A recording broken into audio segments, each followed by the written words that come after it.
چاول سے پیاس لگتی ہے، لیکن بہت بڑی تعداد ایسے لوگوں کی ہے جو چاول کے بغیر رہ نہیں سکتی. وہ سحری میں بھی چاول استعمال کرتے ہیں اور وہ لوگ چاول سے اپنے آپ کو خوش محسوس کرتے ہیں، کوئی مسئلہ نہیں ہے.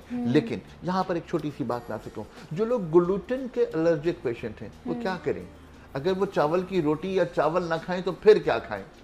انہیں کھانی ان کی مجبوری ہے، لیکن وہ اس پر سیٹ ہو جاتے ہیں، وہ تمام چیزوں کو ایکسیپٹ کر لیتا ہے. اور یہی ایکسیپٹنس جو ہے، یہی انسان ہے جو ڈیفرنٹ چیزوں کو مختلف انداز میں ایکسیپٹ کرنا سیکھ لیتا ہے.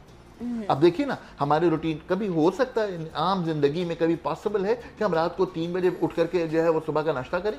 Not possible. وہی تو ابھی ذکر کر رہی تھی. لیکن جب آپ 2 3 4 سحریاں کر لیتے ہیں تو اس کے بعد آپ کے جسم کا نظام خود بخود ایکسیپٹ کر لیتا ہے کہ اب جو ہے وہ 3 بجے کھانا آئے گا، اس کے بعد رات کے 8 بجے کھانا آئے گا. ان دونوں ٹائمز میں آپ کو بھوک کا احساس ہوگا، اس لیے کہ آپ کی باڈی نے ان تمام چیزوں کو اڈاپٹ کر لیا ہے. اور یہی بات میں ہمیشہ کہتا ہوں کہ وہ خواتین جو وزن کم کرنے کے لیے بھوکی رہتی ہیں، ان کا جسم اس پورے سسٹم کو اڈاپٹ کر لیتا ہے، پھر اس کے بعد ان کا وزن کم نہیں ہوتا.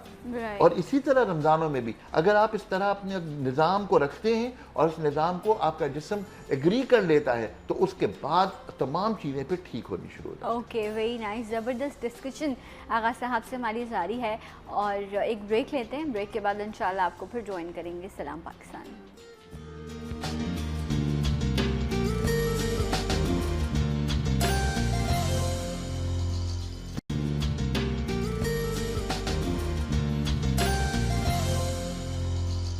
Once again welcome back. سلام پاکستان ناظرین، آغا صاحب ہمارے ساتھ موجود ہیں. اور روزے کو آپ بہتر کیسے گزاریں؟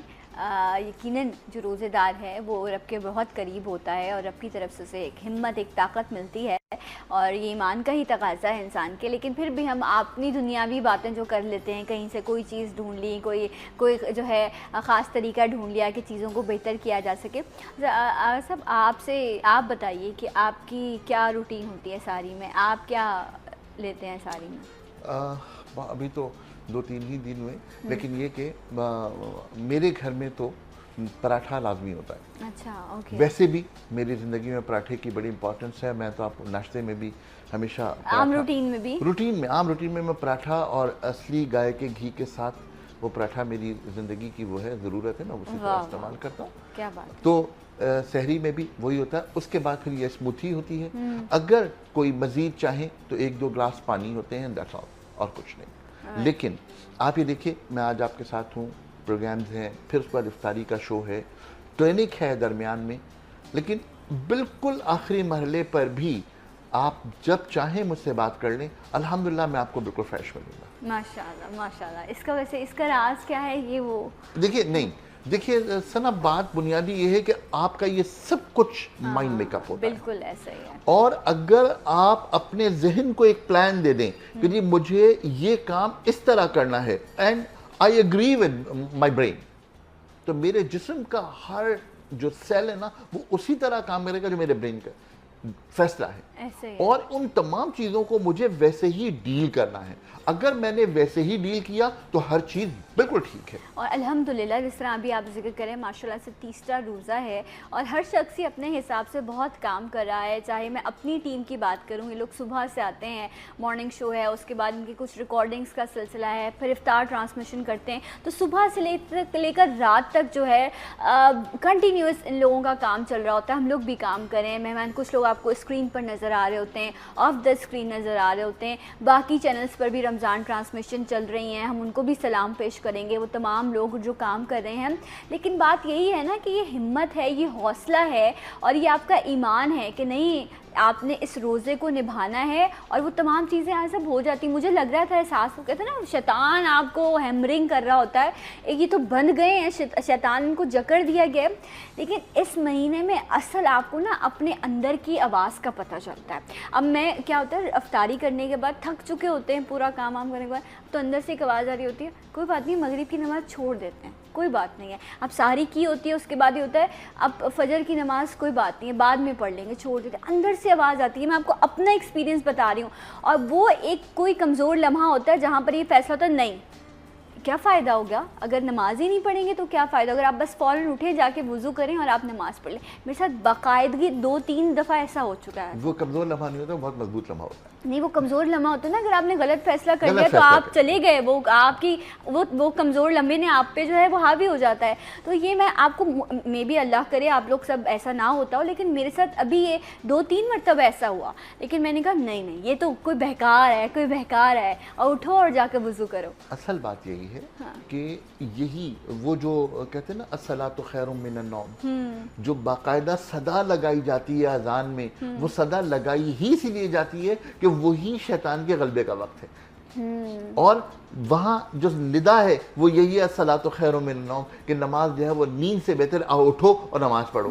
تو یہ اصل میں وہ کمپنسیشن ہے یا وہ کمزور اور مضبوط لمحوں کا انتخاب ہے جو انسان کرتا ہے، اور اس کے بعد وہ اٹھتا ہے یا نہیں اٹھتا ہے، دونوں اس کے اختیار میں. اس کے اختیار میں یقیناً یہاں پر آپ کا اختیار آتا ہے.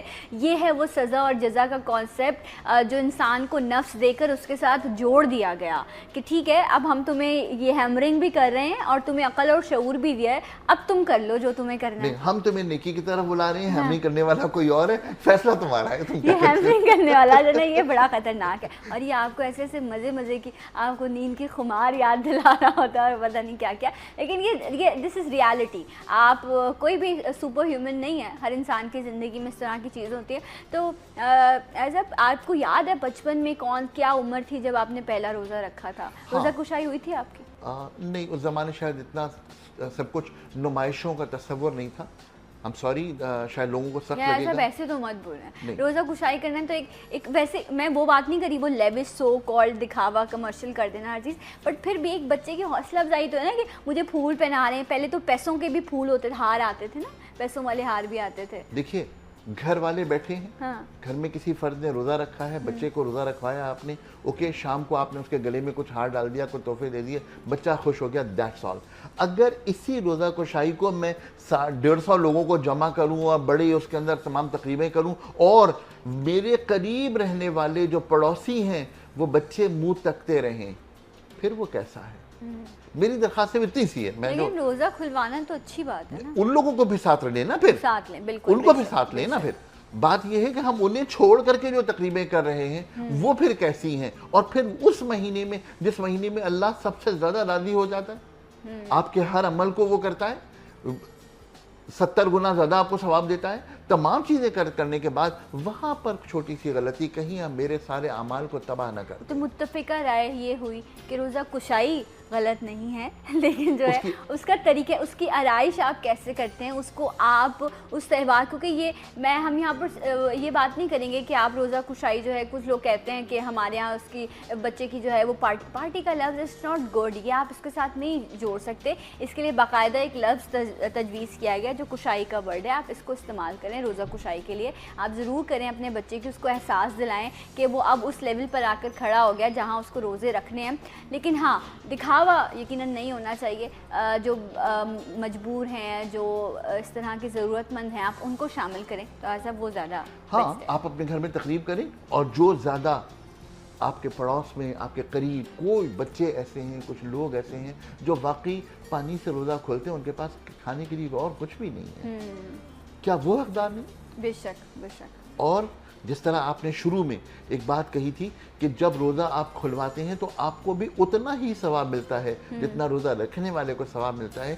یہ وہ تمام چیزیں ہیں جو دراصل اسلام کا مقصد ہے، جو ہمارے دین کا مقصد ہے، جو ان تمام چیزوں کو اڈاپٹ کرنا، ان تمام چیزوں پر عمل کرنا، دراصل یہی ہے جو اللہ کے قریب لے جاتا ہے اور اس رمضان کے روزے کا، رمضان کے مہینے کے مقصد کو پورا کرواتا ہے. اگر فرض کریں کہ آپ اس مقصد سے دور ہو جائیں تو پھر کہاں کا روزہ، کہاں کا رمضان، کہاں کا رب، کہاں کے نیک اعمال، کچھ بھی نہیں ہے. لیکن اگر اس کے پیچھے ایک چیز چھوٹی سی آ جائے، نمائش، آپ نے سب کچھ تباہ کر دیا، آپ نے سب کچھ تباہ کر دیا. تو وہ جو نمائش کا جذبہ ہے، دراصل وہ نمائش کا جذبہ انسانوں کے لیے ہے، وہ نمائش کا جذبہ رب کے لیے نہیں ہے. اگر وہی تمام چیزیں اللہ کو راضی کرنے کے لیے ہوں تو اس سے زیادہ بہتر عمل ہی کوئی نہیں. بے شک، بے شک. اور ہم اپنی اس ٹرانسمیشن جو ہم کر رہے ہیں اس میں بھی ہم یہی ذکر کر رہے تھے کہ دیکھیں یہ رب کا نظام ہے کہ وہ تمام چیزیں جو آپ کے سامنے موجود ہوتی ہیں، جو آپ باقی مہینوں میں یا سحر اور افطار کے وقت کے علاوہ آپ ان کو لے سکتے ہیں، لیکن آپ سحر اور افطار میں آپ بند جاتے ہیں کہ آپ نے ان چیزوں کو آپ نے استعمال نہیں کرنا، وہ چیزیں آپ نہیں لے سکتے، وہ آپ کے روزے کو خراب کر دیتی ہیں یا آپ کا روزہ ان چیزوں سے ٹوٹ جاتا ہے۔ تو ہمیں یہ ڈر ہوتا ہے نا، ہم اکیلے کمرے میں بھی بیٹھے ہیں تو یہ ڈر ہوتا ہے کہ نہیں رب کی ذات ہمیں دیکھ رہی ہے۔ پھر کہتے ہیں نا یہ جو آپ کے کندھوں پر جو گواہ بیٹھے ہیں یہ بھی آپ کے گواہ موجود ہوتے ہیں، آپ اکیلے کبھی بھی نہیں ہوتے۔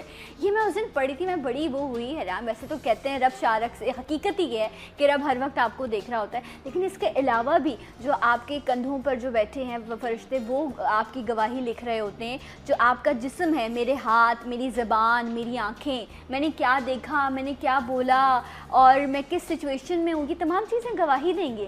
بات یہ ہے کہ یہ جملہ اگر آج سے کوئی 50 سال پہلے کہتا تو شاید بہت ساری چیزیں لوگوں کی سمجھ میں نہیں آتی، لیکن جب سے یہ ویڈیو آ گئی اور میری 25 سال پہلے کی شادی کی ویڈیو آج بھی ویسی ہی موجود ہے، آ گئی نا گواہی آ گئی۔ ہاں، بات یہ ہے کہ کمپیوٹر میں جو چیز محفوظ ہو گئی وہ محفوظ ہو گئی، جو بہترین قسم کے کمپیوٹر میں محفوظ ہو گئی وہ محفوظ ہو گئی۔ تو اللہ کے بندو، وہ سپر کمپیوٹر جو اللہ نے بنایا ہے اس کے اندر کیا کیا چیزیں محفوظ ہیں، اور اس کی ہر چیز کی گواہی۔ پھر وہ لوگ اب حیران ہوتے ہیں کہ اس وقت ہاتھ بھی گواہی دے گا، اس وقت پیر بھی گواہی دیں گے، اس وقت آنکھیں بھی گواہی دیں گی، کیسے دیں گی؟ ارے اس کمپیوٹر کی ابھی تو اس کے ریم کتنے ہیں، اس کے اندر میموری کتنی ہے، اس کے بارے میں ہمیں کچھ بھی ابھی نہیں پتہ نہیں۔ بالکل، تو آپ لوگ بڑے بڑے دعوے کرتے ہیں، ذرا ایک خون کا قطرہ تو انسان بنا کے دکھا دے، نہیں بنا سکتا، ہماری کوئی اوقات نہیں ہے، ہماری کوئی حیثیت نہیں ہے۔ اور یہ جو ابھی جو بات کرتے ہیں سب، یہ جو زمین ہے یہ بھی گواہی دے گی کہ ہم اس پہ کیسے چلتے تھے۔ کچھ لوگ ہیں پیروں کو رگڑ رگڑ کے چلتے ہیں، ایسے اتنے روب سے، اتنے دبدبے سے چل رہے ہوتے ہیں، اتنا زور زور سے قدم رکھ رہے ہوتے ہیں، اس وقت خوف آ رہا ہوتا ہے خدا کا۔ میں تو کچھ لوگوں کو ٹوک بھی دیتی ہوں کہ مت رگڑو زمین پہ پیر کو، ایک طریقہ کار بتایا گیا ہے کہ آپ کو کیسے قدم اٹھانا ہے۔ اسی مٹی میں ہم نے جا کے پتہ نہیں کتنے نیچے زمین کے ہمیں دبا دیا جاتا ہے، اس وقت ہم اپنی ایک انگلی بھی اٹھانے کے قابل نہیں رہتے۔ اور یہ بھی ایسا ہی ہے نا، سب یہ زمین ہماری گواہی دے گی ہم نے اس پہ کیسے چلے۔ اگر کسی کی سوچ ایسی ہو جائے کہ اس وقت کیا ہوگا اور اس وقت جو کچھ بھی ہوگا وہ اس وقت کا امتحان ہوگا، میں اب حالت امتحان میں ہوں، اس وقت میرا رزلٹ آنا ہے، اگر صرف یہی احساس ہو جائے تو پھر بہت ساری چیزیں بدل نہ جائیں۔ لیکن یہاں پر یقیناً بہت اچھی بہتر آپ بات کر رہے ہیں، لیکن یہاں پر مجھے لگتا ہے تربیت کا بھی بڑا عمل دخل ہوتا ہے، کیونکہ پہلا قدم تو ہم اپنے گھر میں اٹھانا سیکھتے ہیں نا، ہمارے ماں باپ ہمیں سکھاتے ہیں، غلط بھی اٹھاتے ہیں، بچے چلتے ہوئے گر بھی جاتے ہیں، پھر جب آپ بالکل مضبوط طریقے سے آپ کی ایک شخصیت بن جاتی ہے اور آپ تمام چیزیں کر رہے ہوتے ہیں، آپ چل رہے ہوتے ہیں، آپ کیسے بیٹھ رہے ہیں۔ اب میں پہلے بہت یوں لوز باڈی چھوڑ کے بیٹھی تھی، مجھے ڈانٹ پڑی کہ نہیں تم اسٹریٹ بیٹھا کرو، لیکن اسٹریٹ بھی یہ نہیں ہے کہ آپ غرور کے سے بیٹھ رہے، کیونکہ وہ پوسچر آپ کو ذرا انرجیٹک رکھتا ہے۔ اس پاسچر میں بیٹھنے سے آپ کی کمر کی ہڈیاں سیدھی رہتی ہیں، اس کے اندر کرو نہیں آتا۔ طبی اعتبار سے وہ لوگ جن کا L4 L5 زیادہ تر خراب ہوتا ہے وہ وہی لوگ ہوتے ہیں جو بالکل ڈھیلے ہو کے بیٹھتے ہیں۔ تو اس لیے ان تمام چیزوں کو طبی اعتبار سے بھی دیکھیے، اپنے اخلاقی اعتبار سے بھی دیکھیے اور اللہ کے احکامات کے اعتبار سے۔ اچھا، ہم کہیں بیٹھے تھے تو وہاں یہی بات ہوئی کہ نہیں، جو مشرقی خواتین ہوتی ہیں نا ان کو یہ سکھایا جاتا ہے کہ وہ ایسے بیٹھیں۔ میں نے کہا یہ کون سی لاجک ہے؟ یہ کسی گھر میں اگر ایک بچی جو ہے وہ اگر کانفیڈنس سے بیٹھی ہے یا وہ اسٹریٹ بیٹھی ہے، اپنی بیک کا بھی خیال رکھیے، اس کا مطلب ہے کہ وہ مشرقی نہیں ہے۔ اس کے ساتھ سے آپ اس کو یورپ کا بنا دیں گے کہ اگر وہ اس طرح کر رہی ہے کہ وہ سر اٹھا کے بیٹھی ہے۔ یہ تمام چیزیں بہت ڈسکسیبل ہیں اور میرا نہیں خیال کہ میں نے کہا آپ پلیز چلے جائیں ورنہ ہماری لڑائی ہو جائے گی۔ میں حقیقت یہی ہے کہ ان تمام چیزوں میں بہت سارے کانسیپٹس بہت خراب ہیں اور ان تمام چیزوں کو ٹھیک ہونے کی بہت شدید۔ اچھا، مرد ہو یا عورت اسٹریٹ بیٹھنا چاہیے؟ آپ طبی حساب سے ہمیشہ اسٹریٹ بیٹھنا چاہیے، اور وہ لوگ جو اسپیشلی کمپیوٹر پر کام کرتے ہیں، مجھے نہیں سمجھ میں آتا ہے کمپیوٹر کی جو چیئر ہے اس کو بغیر ہینڈل کے کیوں بنایا گیا ہے؟ بغیر ہینڈل کے، ہاں کہ یہ کمپیوٹر چیئر ہے اس لیے ہینڈل نہیں ہے۔ اوکے، اگر کوئی شخص بیٹھا ہوا اپنی کی بورڈ پر اس طرح کر کے بیٹھا ہوا ہے اور اس کے بجائے اس کے ہاتھوں کو سکون مل رہا ہے ہینڈل کی وجہ سے اور اس کے ساتھ وہ کر رہا ہے، تو دونوں کے اوپر پریشر میں کتنا فرق پڑ گیا۔ اس پریشر کو کیوں نہیں سوچتا کوئی؟ یہ انتہائی امپورٹنٹ چیز ہے. اور ہمیشہ کمپیوٹر چیئر جو ہے وہ ہمیشہ ہینڈل والی ہونی چاہیے تاکہ کمپیوٹر پہ بیٹھنے والا شخص جو 8 گھنٹے بیٹھ کے کام کر رہا ہے اس کے ہاتھوں کو آرام ملے. اچھا ویسے یہ لوگ جو یہ اس طرح کی چیئرز بناتے ہیں یقیناً ان کے لوگ مجھے ایسا لگتا ہے کہ ڈسکس کرتے ہوں گے فزیشین سے کہ کیا اسٹائل ہونا چاہیے, بیک کیسی ہونی چاہیے, لیکن اگر آپ نہیں کرتے تو آپ ضرور کریں. آپ آغا صاحب سے بھی کانٹیکٹ کر سکتے ہیں, وہ آپ کو بتائیں گے کس طرح. اچھا وہ جو بیک کیئرز آتے ہیں وہ بھی عجیب یہاں پر بیک پر لگانے ہوتے ہیں, کوئی سپورٹ وپورٹ نہیں ملتی اس سے. آپ کو یہاں پر پرابلم ہوتی ہے وہ میں اس کو تو آپ سیٹ ہی کرتے رہیں کہ وہ سیٹ کیسے ہوگا. جب کوئی بیک کیئر کا بھی کوئی طریقہ کار بتا دیں گے کیسے آپ اپنی بیک کو. اصل ڈیپینڈ کرتا ہے کہ آپ کی جو بیک کا کرو ہے وہ کیسا ہے اور اس کرو کو کیسے سپورٹ دینا ہے. جب تک کہ اس کو آپ نے کیلکولیٹ کوئی دیسی طریقہ ہو سکتا ہے. دیکھیے یہ ساری چیزیں کیلکولیشن پہ ڈیپینڈ کرتی ہیں کہ ممکن ہے کسی کو 3 انچ کی سپورٹ کی ضرورت ہے, کسی کو 4 انچ کی ضرورت ہے. جب تک کہ کیلکولیشن موجود نہ ہو آپ کیسے تمام چیزوں کو وہ کر لیں گے. ہر ایک جیسا نہیں ہے, ہر یونٹ انسان کا الگ الگ ہے اور اللہ کے رب العزت نے ہر شخص کو مختلف بنایا ہے. اور اگر مختلف نہیں بنایا تو کچھ بنایا نہیں بنایا یہ الگ ہے. یہ تو الگ ہے, بالکل ہے. پوری دنیا میں کسی کا میچ نہیں کرتا یہ انگوٹھے کا نشان. جب یہ میچ نہیں کرتا تو انسان کی فطرت کیسے میچ کرتی ہے, اس کے کیمیکل کیسے میچ کرتے ہیں, کبھی نہیں میچ کرتے. دونوں بالکل مختلف ہیں. ہم لوگوں نے طے کر لیا کہ 98.4 جو ہے وہ نارمل ٹیمپریچر ہے. وہ شخص جو باہر روڈ پہ کھڑا ہوا کام کر رہا ہے وہ سی ای او جو مسلسل اے سی میں رہتا ہے صبح سے رات تک اور اس کا گھر بھی اے سی ہے وہ بھی, اور وہ جو روڈ پر بیچارہ کام کر رہا ہے, دونوں کا ٹیمپریچر ایک جیسا ہے. جو شخص کراچی کے گرمیوں میں, لاہور کی گرمیوں میں باہر مزدوری کر رہا ہے اور وہ شخص جو لندن میں کسی آفس میں بیٹھا ہوا وہ سارے ایک جیسے ہیں. چھوڑیے لندن کو, گلگت کی بات کیجئے, گلگت 0 پر ہے. اب گلگت میں جو شخص باہر بیٹھا ہوا کام کر رہا ہے, جو ہوٹل میں بیٹھا ہوا اپنے کام کر رہا ہے, اور وہ جو روڈ پر باہر لاہور کی گرمی میں, ملتان کی گرمی میں کام کر رہے ہیں, دونوں کا ٹیمپریچر ایک جیسا ہے. بہت ساری چیزیں جو ڈسکسیبل ہیں. تھینک یو ویری مچ کہ آپ نے خاموشی سے سن لیا. اچھا نہیں وہ دیکھیں یہ جو انسان کی جو جذباتیت ہے نا یہ ایسے ہی نہیں ہے. اس کی وجہ یہ ہے کہ آپ سب ماشاء اللہ سے روز کلینک کریں. سب کتنے پیشنٹس دیکھتے ہیں آپ روز؟ ایوریج 100. او مائی گاڈ, باہر ہوتے نا تو اس پہ آپ پہ کیس ہو جانا کہ آپ روز اتنے مریض, معذرت کے ساتھ اتنے مریض کیسے دیکھتے ہیں. کیونکہ آپ کیا کریں, پرابلمس اتنی ہیں. اور آج آپ کا تو ویسے بھی اپوائنٹمنٹ نہیں مل رہا ہوتا اور اتنے لوگ آ کے مختلف شکایتیں کمپلینس کرتے ہوں گے, ان کو یہ کاؤنٹر کرتے ہیں, تب کہیں جا کے آپ اس لیول تک پہنچتے ہیں کہ آپ لوگوں کی شکایتوں کو جو ہے وہ آپ ڈیل کر سکتے ہیں. لیکن ایسا مجھے یہ بتائیں, یہ ابھی آپ نے ٹیمپریچر کی بات کی تو میں ایک جگہ پڑھ رہی تھی, آپ اس کی تصدیق بھی کیجیے اور اگر غلط ہے تو آپ میری تصدیق کیجیے گا, کہ وہ لوگ جو آفس میں بھی اے سی میں کام کر رہے ہوتے ہیں, پھر گاڑی میں بھی ان کے اے سی ہوتا ہے, پھر گھر میں بھی ماشاءاللہ سے جو ہے وہ سینٹرل اے سی کا اب تو نظام چل گیا ہے, تو وہ لوگ ہڈیوں کے بھربھراپن, آرتھرائٹس یا جوڑوں کے درد میں جو ہے وہ بہت جلدی مبتلا ہو جاتے ہیں. یقیناً آپ صحیح کہہ رہی ہیں. اس میں ایک چیز اور ایڈ کر لوں کہ ہارٹ بیٹ جب تک کہ آپ کی بڑھتی نہیں ہے اس وقت آپ کے جسم کا فیٹ کم نہیں ہوتا. جو لوگ سٹینڈرڈ جم میں کام کرتے ہیں, جم میں ایکسرسائزز کرتے ہیں, ان کو 126 پر اپنی ہارٹ بیٹ کو لانا ہوتا ہے تاکہ جسم کے فیٹی ایسڈز کم ہو سکیں. یہ بہت بڑی سائنس ہے, اس پر کبھی تفصیل سے انشاءاللہ بیٹھ کر ڈسکس کریں گے. کسی دن پروگرام کریں گے. سلام پاکستان میں ایسے لوگوں کے جو بہت زیادہ اے سی میں رہتے ہیں. رائٹ صاحب, تھینک یو سو مچ, بہت شکریہ, بہت مزہ آیا. ایک ڈفرینٹ جو ہے وہ ہم نے گفتگو کی. سو پلیز کسی چیز کو بدنام نہ کیجیے, چاہے پکوڑے ہوں, چاہے کھجلا پھیری ہو, چاہے پراٹھا ہو. آپ کتنا کھاتے ہیں, آپ کا پروپورشن کیا ہے اور آپ کمبینیشنز کیا لیتے ہیں, وہ جو ہے معنی رکھتے ہیں, وہ اہمیت رکھتے ہیں. رمضان کو بہترین گزاریے اور رب آپ کو توفیق دے کہ آپ اس مہینے کی رحمتوں کو سمیٹ سکیں. میں اجازت لوں گی آپ سے, انشاءاللہ سحری میں ہوگی آپ سے ملاقات. اللہ حافظ.